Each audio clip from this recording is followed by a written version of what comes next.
नमो नमो विष्णुपादाय कृष्णप्रेष्ठाय भूतले श्रीमते भक्ति वेदांता स्वामी इति नामिने। नमस्ते सारस्वती देवी गौरवाणी प्रचारिणे निर्विशेष शून्यवादी पाश्चात्य देश तारिणे। हे कृष्ण करुणा सिंधु दीन बंधु जगतपते गोपेश गोपिका कांत राधा कांत नमस्तुते। तप्त कंचन गौरांगी श्री राधे वृंदावनेश्वरी वृषभानुसुते देवी प्रणमामि हरिप्रिया। श्री कृष्ण चैतन्य प्रभु नित्यानंद श्री अद्वैत गदाधर शिवासादि गौर भक्तवृंद। हरे कृष्ण कृष्ण कृष्ण हरे हरे, हरे राम राम राम हरे हरे। शिला प्रभुपाद की जय। तो अभी हम महाप्रभु चैतन्य महाप्रभु के भक्तों की महिमा सुन रहे हैं पिछले कुछ दिनों से। तो उनके बहुत महान डिवोटीज में बहुत ग्रेट डिवोटीज जिनसे हमें बहुत कुछ सीखने को मिलता है, उनमें से ही हम आज एक महान चरित्र का श्रवण करेंगे जिनका नाम है कोलाविचर श्रीधर। अब यहाँ श्रीला प्रभुपाद बताते हैं कि निमाय निमाय चैतन्य महाप्रभु का बचपन का नाम है, जो शची माता के पुत्र हैं। अब हम उन्हें चैतन्य महाप्रभु के नाम से जानते हैं, और उन्हीं के डिवोटीज उनके पास टाइम महाप्रभु के पास टाइम्स में उनके जो ग्रेट डिवोटीज हुए हैं उनके बारे में हम श्रवण कर रहे हैं। और ऐसा नहीं है कि उनके जो डिवोटीज थे वो बहुत ज्यादा वैभवशाली थे, सबके पास सारा सारा मेटेरियलिस्टिक सुख था, सब कुछ था, तब वो डिवोटी थे। वो एक्चुअली हम उनके डिवोटीज के बारे में जब सुनते हैं या हम भगवान के किसी भी शुद्ध भक्त के बारे में श्रवण करते हैं, तो उसका एक सबसे मेन रीजन जो होता है वो ये वो हमारे लिए ये अंडरस्टैंड करना होता है कि हम उन्हें महान भक्त कह क्यों रहे हैं। क्योंकि वो हमारी तरह बहुत ज्यादा भौतिक सुखों की लालसा में नहीं रहते। उनके लिए भगवान की भक्ति, उनका प्रेम, उनका सानिध्य ही सबसे ज्यादा इम्पोर्टेंट होता है, या वही उनके लिए प्रायोरिटी होता है। तो महाप्रभु की इस लीला में उनके भक्त कोलाविचर श्रीधर के बारे में आज हम श्रवण करने जा रहे हैं। कौन थे कोलाविचर श्रीधर? कोलाविचर श्रीधर नदिया जिले में रहते थे। उनका एक छोटा सा बिल्कुल जैसे छप्पर डाल के जो झोपड़ी जिसको हम बोलते हैं उस टाइप का उनका घर था। वो बहुत गरीब थे। और उनको कोला वेचा, उनका जो असली नाम है वो श्रीधर है वैसे तो, लेकिन हम उनको कोला वेचा इसलिए बुलाते हैं क्योंकि वो केले के पत्तों को सेल किया करते थे। वो वेंडर थे। केले के पत्ते, केले के फल के फूल, उस पे जो फ्लावर्स आते हैं वो सब वो बेचा करते थे। वो वेंडर थे उसके, इसलिए उनको कोलाविचर श्रीधर बोलते हैं। तो उनका घर बिल्कुल गंगा नदी के तट पे था। और वो घर भी इतना, मतलब बहुत ज्यादा, छप्पर भी टूटा फूटा था उनका। और गंगा मैया की एक लहर, एक तेज लहर उस घर को, उस झोपड़ी को बिल्कुल खत्म कर सकती थी। इस स्थिति में, मतलब इस स्थिति में उनका घर था। यहाँ तक कि जो वो कपड़े पहनते थे ना, वो भी बहुत ज्यादा, मतलब एक साबुत धोती भी नहीं थी उनके पास में। वो भी बहुत, उनकी दशा देख के पता लगता था कि ये नितांत गरीबी में अपना जीवन काट रहे। मतलब वो सिर्फ उतना ही अपने लिए पैसा यूज करते थे, जो वो अर्न करते थे उसमें से वो सिर्फ अपने लिए उतना ही रखते थे जितना उनको उनकी बॉडी की नीड थी, कि हाँ मुझे इतना अगर मैं ले लूंगा खा लूंगा तो मेरा, मैं चलता रहूंगा। रात को भी वो सोते नहीं थे, और हम भगवान के नाम का जाप किया करते थे। तो जो उनके नेबर्स थे वो इस बात पे कभी, मतलब उनसे नाराज हो जाते थे कि भूखे रहते हैं, तो भूख के कारण वो रात को शायद इतनी आवाज करते हैं अजीब तरीके की, या उनको ये समझ में नहीं आता था कि वो नाम जाप कर रहे हैं। तो ये उनकी स्थिति थी। बरसात में जब बारिश का मौसम होता था तो छप्पर में से पानी टपका करता था, लेकिन उनके अंदर सिर्फ और सिर्फ एक ही लगन थी। वो लगन थी भगवान के नाम का स्मरण करना, उनकी भक्ति करना। महाप्रभु ने भी उन्हें बड़े प्रेम से संभाल रखा था, क्योंकि जो भगवान के शुद्ध भक्त होते हैं, जब वो जब वो इस तरीके के प्रोसेस से गुजर रहे होते हैं, तो हम जैसे जो मटीरियलिस्टिक लोग होते हैं उन्हें ये समझ में आता है कि क्या इनका जीवन है, कैसे हैं ये, किस तरीके से रह रहे हैं, हाय बेचारे। लेकिन भगवान की उन पे पूरी पूरी निगाह रहती है, भगवान सिर्फ उन्हें ही देखते हैं। वो मतलब उनको पूरी करुणा के साथ उन्हें संभाल के रखते हैं, क्योंकि उन्हें, उनके लिए, प्रभु के लिए उनके शुद्ध भक्त सबसे ज्यादा इंपॉर्टेंट है, सबसे ज्यादा। अगर भक्त के लिए भगवान की भक्ति इंपॉर्टेंट है, तो same goes for Mahaprabhu, same goes for Krishna. मतलब महाप्रभु कृष्ण और राधा रानी के ही समलित अवतार हैं, तो उनमें इतनी करुणा है कि वो भी अपने भक्तों को उसी प्रकार संभालते हैं। भक्ति करने की क्षमता भी हमें प्रभु की कृपा से ही प्राप्त होती है। निमाई के इन ग्रेट डिवोटी की आज हम पूरी कथा सुनेंगे। अब यहाँ इनकी स्थिति भी मैंने आपको बताई कि कितना इनका जीवन गरीबी में बीत रहा था, कष्टों में बीत रहा था। अपने परिवार की मतलब ऐसा नहीं था, अर्निंग अर्निंग उनकी थी, मतलब एक एवरेज अर्निंग थी, बट स्टिल उस एवरेज अर्निंग को भी वो बहुत ज्यादा अपने ऊपर स्पेंड नहीं करते थे। कि जैसे हम लोग हैं, हम अगर हमारे पास अर्निंग्स आती हैं तो हम ज्यादा अपने ऊपर स्पेंड करते हैं, अपने आप को, हमें सुंदर कैसे लगना है, हमें कौन से कपड़े पहनने हैं, आज हमने एक पहन लिए तो कल रिपीट नहीं करने, हमारा सारा फोकस इस बात पे होता है। लेकिन जो शुद्ध भक्त होते हैं उनका सारा फोकस इस बात पे होता है कि जो हम धनोपार्जन भी कर रहे हैं उसको हम प्रभु की सेवा में कैसे समर्पित करें। नदिया जिले के लोग भी उनसे बहुत प्यार करते थे, क्योंकि वो बहुत विनम्र स्वभाव के थे।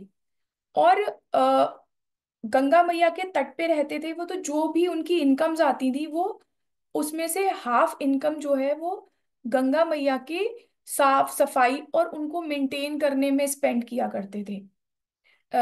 मतलब देखिए उनका, आप मतलब खुद के पास भोजन के लिए बहुत अल्प संख्य मात्रा में पैसा है, फिर भी उनकी श्रद्धा गंगा मैया में इतनी थी कि वो उनकी साफ सफाई पे बहुत ज्यादा ध्यान देते थे, और जो बाकी शेष बचता था उससे वो अपनी जीविका चलाते थे।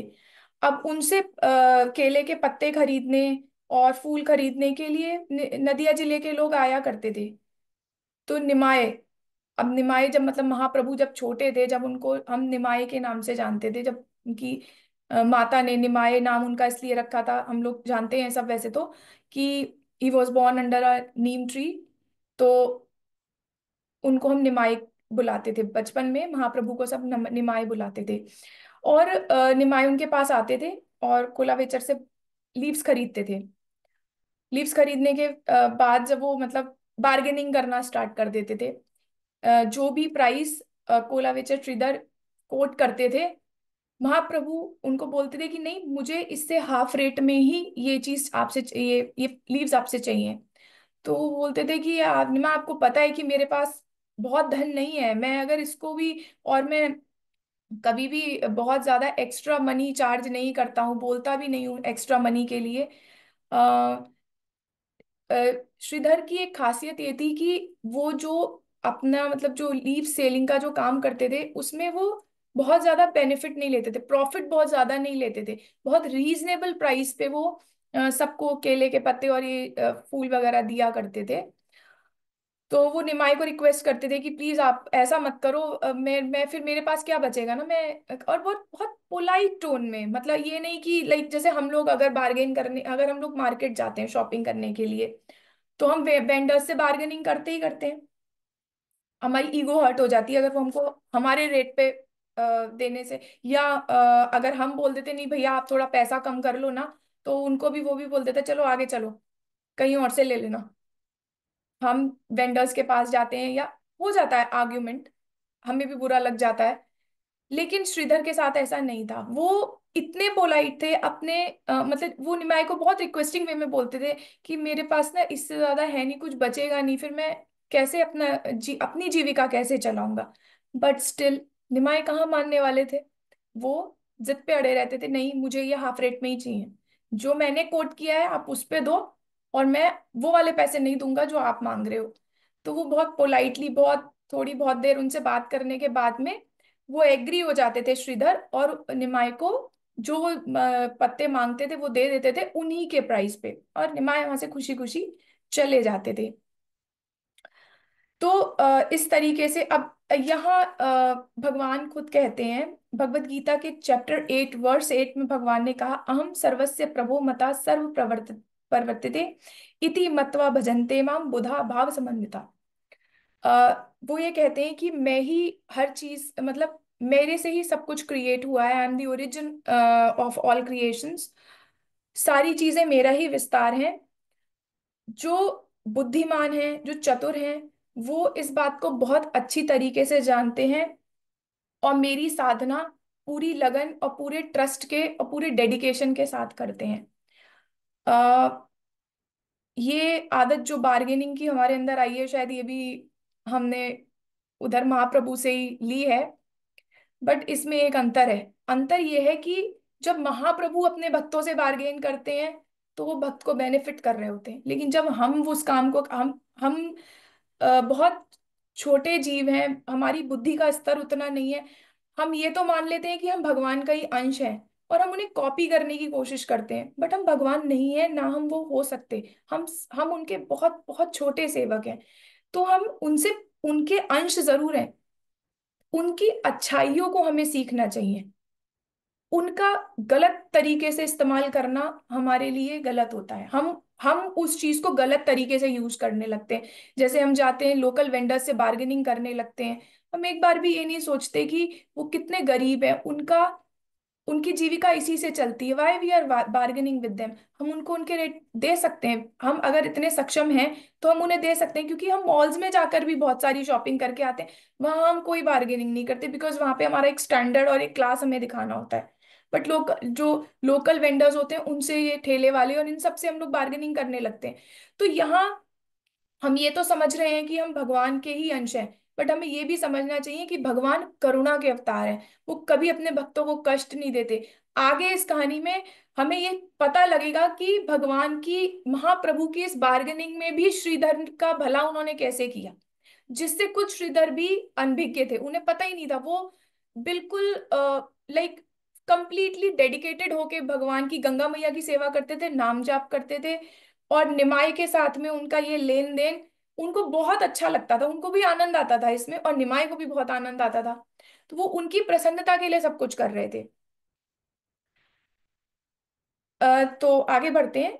बहुत याचना करने के बाद निमाय नहीं मानते थे, केले के पत्ते लेके उनसे चले जाते थे, और मतलब अब ये श्रीधर के लिए ना मॉनेटरी लॉस था, पर फिर भी वो निमाई की बात मान लेते थे स्टिल, क्योंकि उन्हें लगता कोला विचर श्रीधर के लिए उनके जो कस्टमर्स थे उनका सेटिस्फेक्शन सबसे ऊपर था।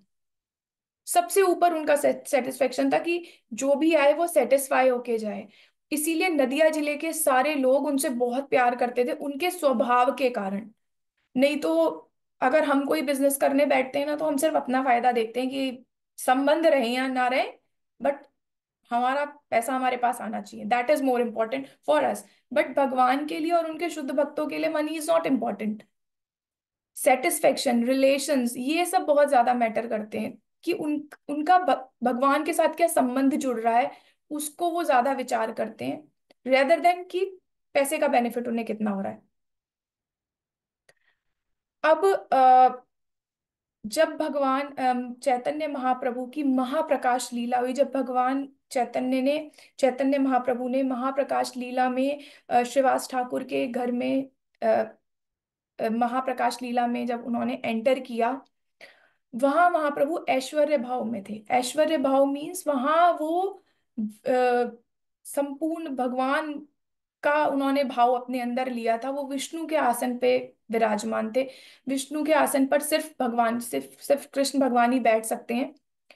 और why I am telling you कि भगवान ने महाप्रकाश लीला का यहाँ पे बताने का रीजन ये है कि जो सबसे इम्पोर्टेंट जो हुआ श्रीधर की लाइफ में, जो चेंज आया, वो महाप्रकाश लीला में जब भगवान ने, चैतन्य महाप्रभु ने एंटर किया है, तब आया है।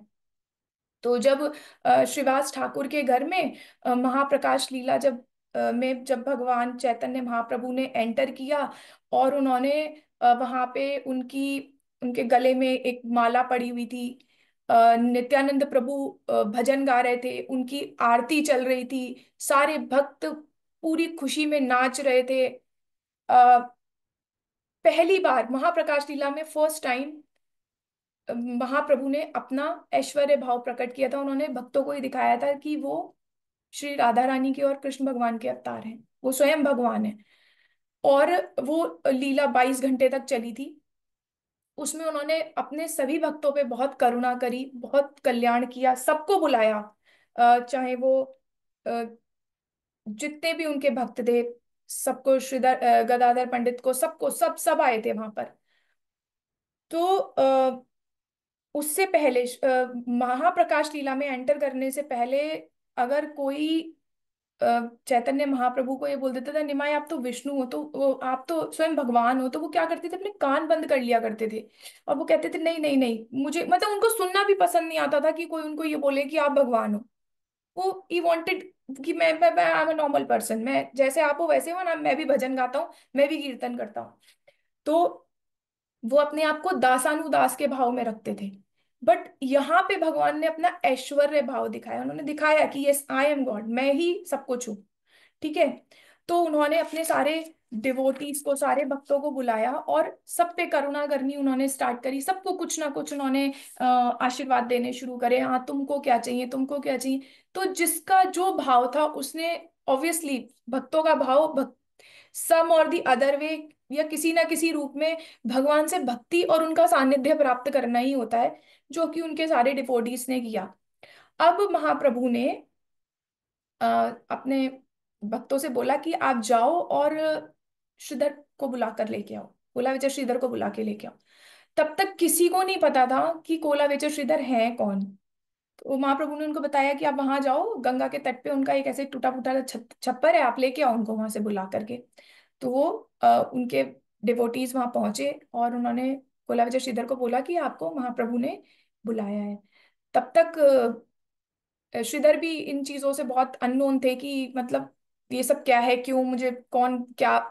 उनके लिए भी सब कुछ सरप्राइजिंग था। जब वो वहां पहुंचे, शिवास ठाकुर के घर पहुंचे, तो निमाय को चैतन्य महाप्रभु के रूप में देख करके वो, मतलब वो रोने लगे। उनकी भक्ति, उनका भाव इतना ज्यादा था, वो रोने लगे। और जब महाप्रभु ने उन्हें देखा तो महाप्रभु ने उनसे कहा कि आज मैंने सबको कुछ ना कुछ दिया है, सब पे कुछ ना कुछ करुणा करी है।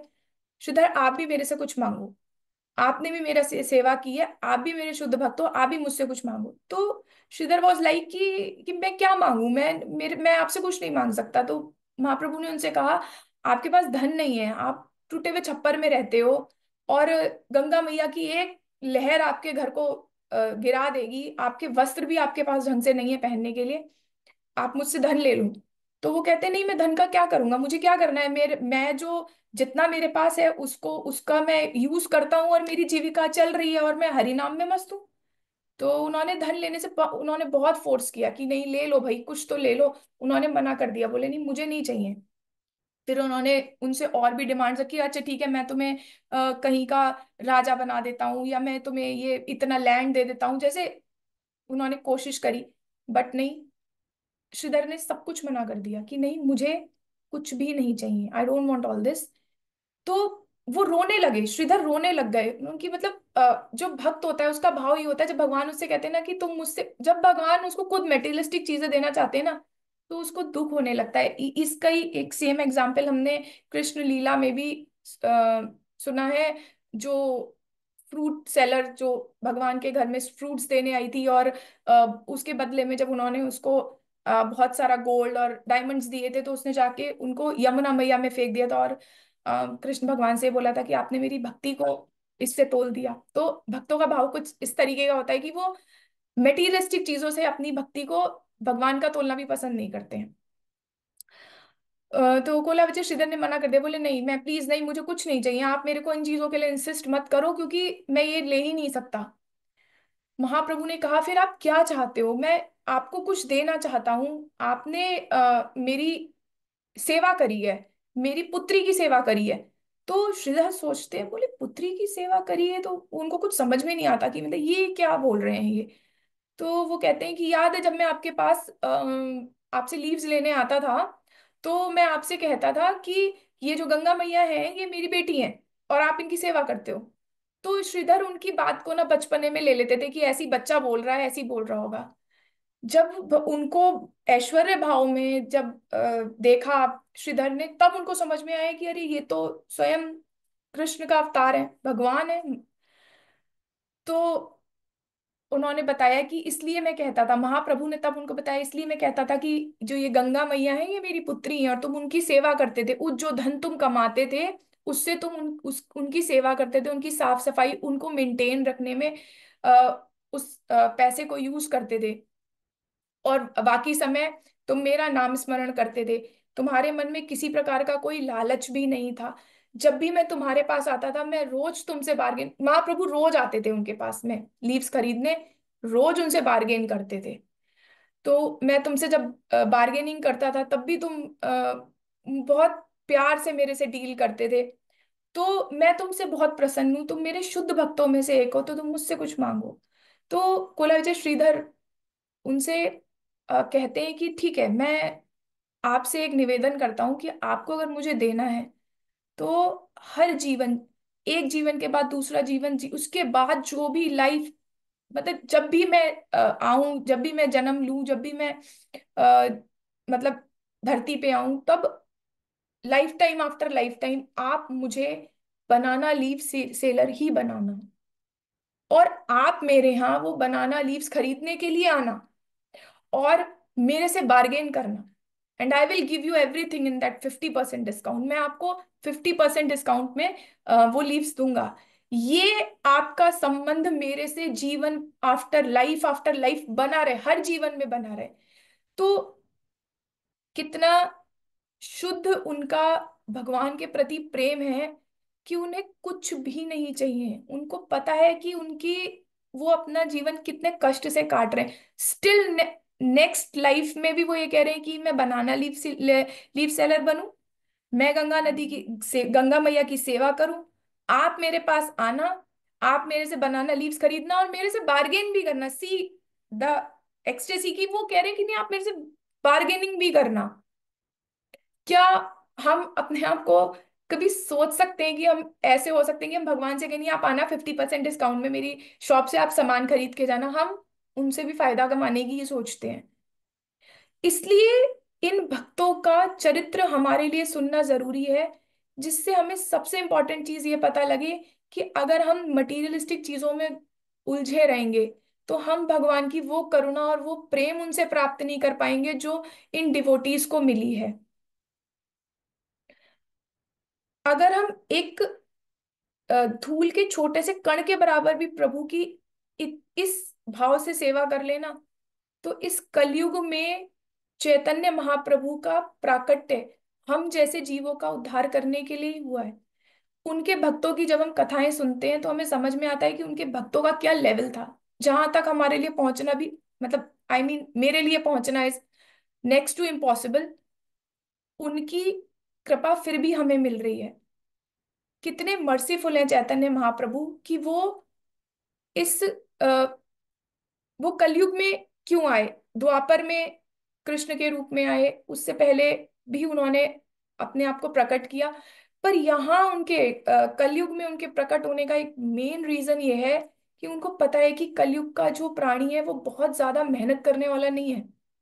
बट हम उनके अंश हैं, हम उनके बच्चे हैं, वो हमेशा चाहते हैं कि मेरे बच्चे मेरे पास वापस आ जाएं। तो महाप्रभु के रूप में उन्होंने हमें नाम जप और संकीर्तन के माध्यम से अ, भक्ति प्राप्त करना सिखाया है, क्योंकि तप करना हमारे बस की नहीं है, यज्ञ के लिए इतनी चीजें अरेंज करना हमारे बस की नहीं है, और इतने शुद्ध भक्तों की लीलाएं जो महाप्रभु के पास टाइम से जुड़ी हुई हैं, उनका भी उद्देश्य महाप्रभु को हमें दिखाने का यही है कि हम उनसे सीखें। वे बहुत शुद्ध भक्त थे। अगर इन शुद्ध भक्तों के चरित्र को सुनकर, इनके सानिध्य में रहकर हम इनसे ये सीख जाए ना कि हमें प्रभु की भक्ति में ही सब कुछ मिल जाएगा, तो ही हम तर जाएंगे। हालांकि हम इस लेवल पे जा नहीं सकते, बट सुन के हम अपने माइंड को स्टेबल कर सकते हैं और मटीरियलिस्टिक चीजों से दूर रख के भक्ति में लगा सकते हैं। मोटिव ये ही है। जो भगवान के शुद्ध भक्त होते हैं, ट्रू और सरेंडर डिवोटीज होते हैं, वो कभी नहीं डिजायर करते कि उनको मटेरियलिस्टिक चीजें मिले।